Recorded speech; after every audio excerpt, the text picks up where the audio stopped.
আমি আমের আচার বানাবো। এই যে আম কেটে নিয়েছি লম্বা লম্বা করে, নিয়ে সর্ষে হলুদ দিয়ে মেখে নিয়েছি। এই যে চোচা সহ আছে, চোচা ছাড়ানো আছে, দুই পদেরই আম আছে।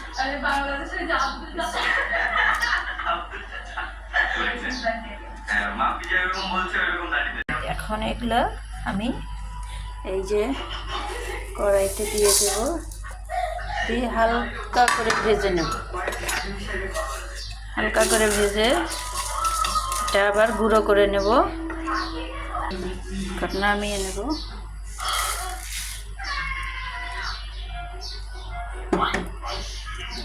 কারণ কড়াইতে সর্ষের তেল দিয়ে দেব।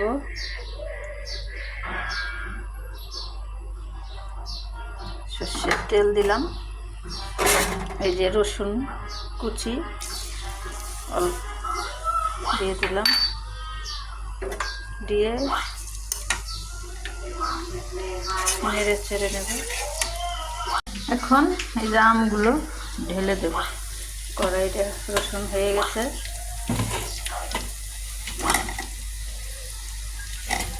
আমগুলো দিয়ে দিই।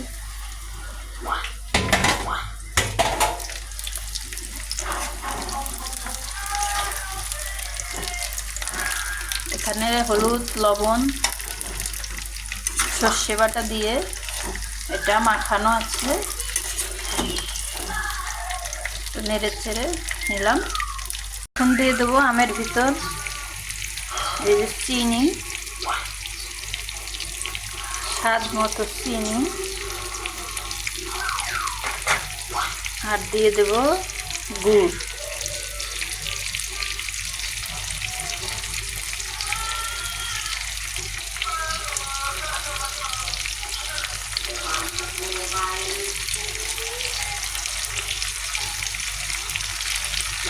দিয়ে দিলাম চিনি আর গুড়। এখন একটু পানি দিয়ে দেব।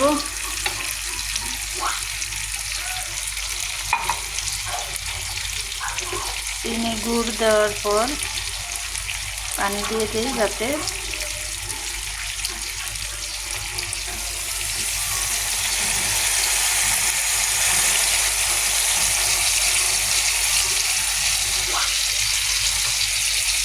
এটা নেড়ে দেব।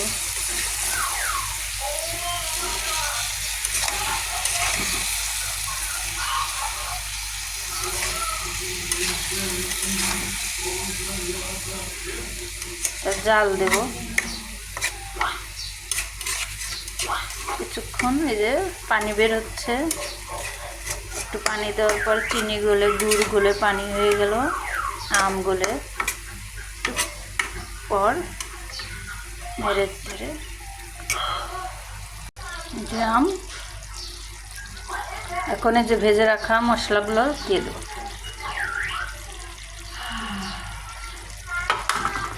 দিয়ে এখন আবার নেড়ে ছেড়ে দিব।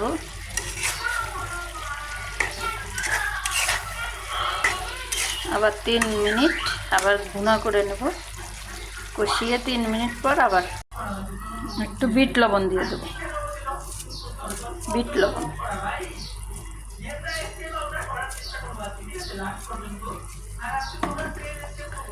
লবণ দিয়ে দিলাম। আমাদের আমের আচার হয়ে গেছে। আমার আমের আচার রেডি।